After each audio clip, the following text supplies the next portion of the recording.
Who is this middle-aged woman in my class? Let me tell you. I am Kinsel Elizabeth Burns, aka Red Rabbit, Bunny on the Bucket, and last but not least, Mama Kay. Give me your ear and I will try to explain all of the dimensions of who this lady is and how she received such loving alter egos. I was born Kinsel Elizabeth Burns, a daughter and a baby sister who grew up to be a wife, mother, and now college student. My journey began in the spring of 1970 outside of Indianapolis, Indiana, in a small community called Columbus, Bartholomew County, Indiana.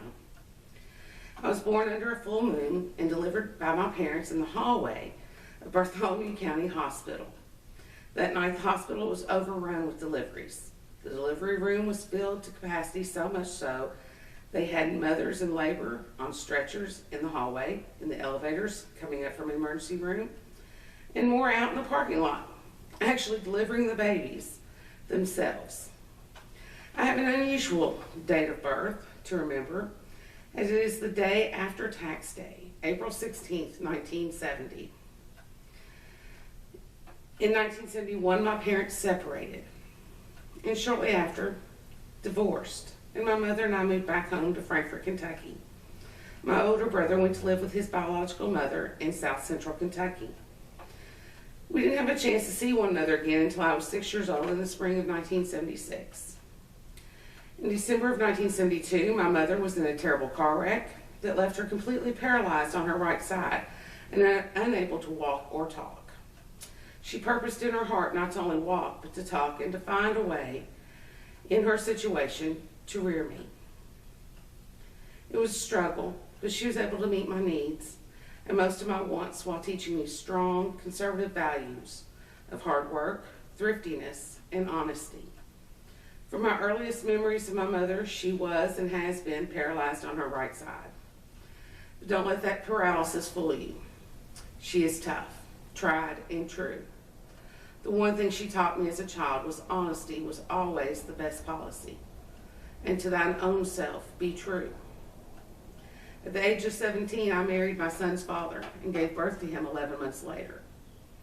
At such a young age, I felt my life was complete. I had a husband, a son, and a home. I also began my career at the young age of 17 as an administrative assistant for a 5-man lobbyist firm in Frankfort, Kentucky. I received the job from the Rail Staffing Services, a temporary staffing agency. I spent the next 13 years working as a temporary in the clerical field through a couple of staffing agencies, doing everything from file clerk to shipping and receiving clerk. I was good at my jobs, so good in fact that many of the temporary agencies didn't want to get me hired on as a permanent employee by the companies because, as they said, you make us too much money. We are confident when we send you out that you will do the job efficiently and effectively. And we have clients that ask for you by name. But I wanted more.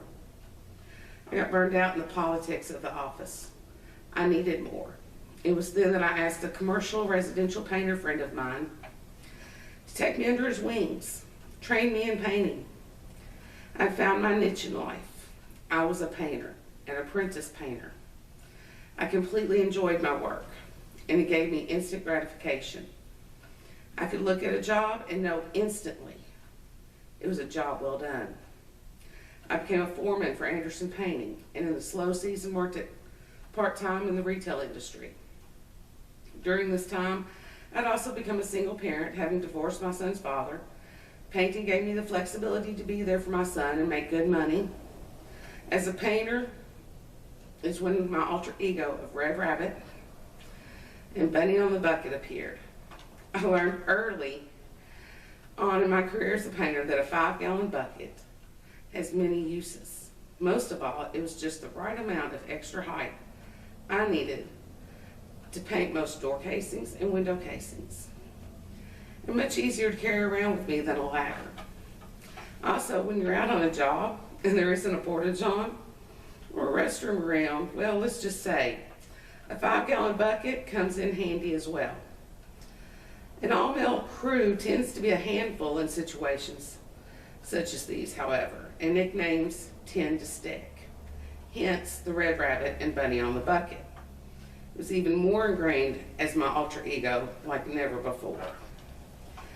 But change was coming again, and my dreams finally were coming true for something I had longed for so many years.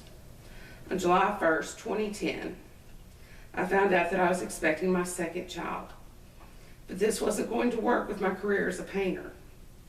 Being 40 years old and pregnant meant I was a high risk and that I was going to have to quit painting. And take it easy throughout the entire pregnancy in order to carry the baby full term, which I did.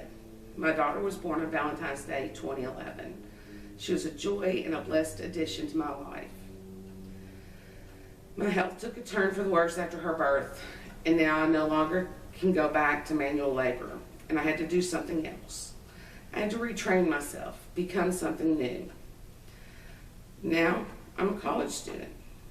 It was time to think of my future, my daughter's future, and how I could best provide for her without doing it the way I did for my son. I'd been giving such a wonderful gift, but what now? My heart turned to what I had longed to do, which was right. I found that I had a hunger for politics as well, and decided to combine two things, politics and writing, and become a political science major with a focus on journalism. I also found out, after taking a few courses at the Bluegrass Community and Technical College, that I really liked terrorism and political violence. I like to study and research and get to the deep inner workings of the global terror network. I want to use my voice to awaken people to the truth about what is going on in our nation, as well as around the world. This woman standing before you began her journey in April 1970 in Columbus, Indiana, being born a daughter and a baby sister under a full moon in chaos. Being reared by a disabled mother, alone, was taught strong conservative values and principles.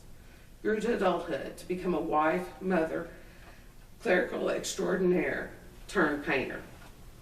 Also came full circle to be a strong mother, rearing her son alone to adulthood, only to come full circle again as a mother and begin that journey once again with a beautiful baby girl. Has now decided to change the world. Hopes to use her writing and voice to awaken the populace to the truth about politics, terrorism, and the global terror network. This woman standing before you is now student, beginning a new cycle, a new season, a new journey, and is very glad to meet you.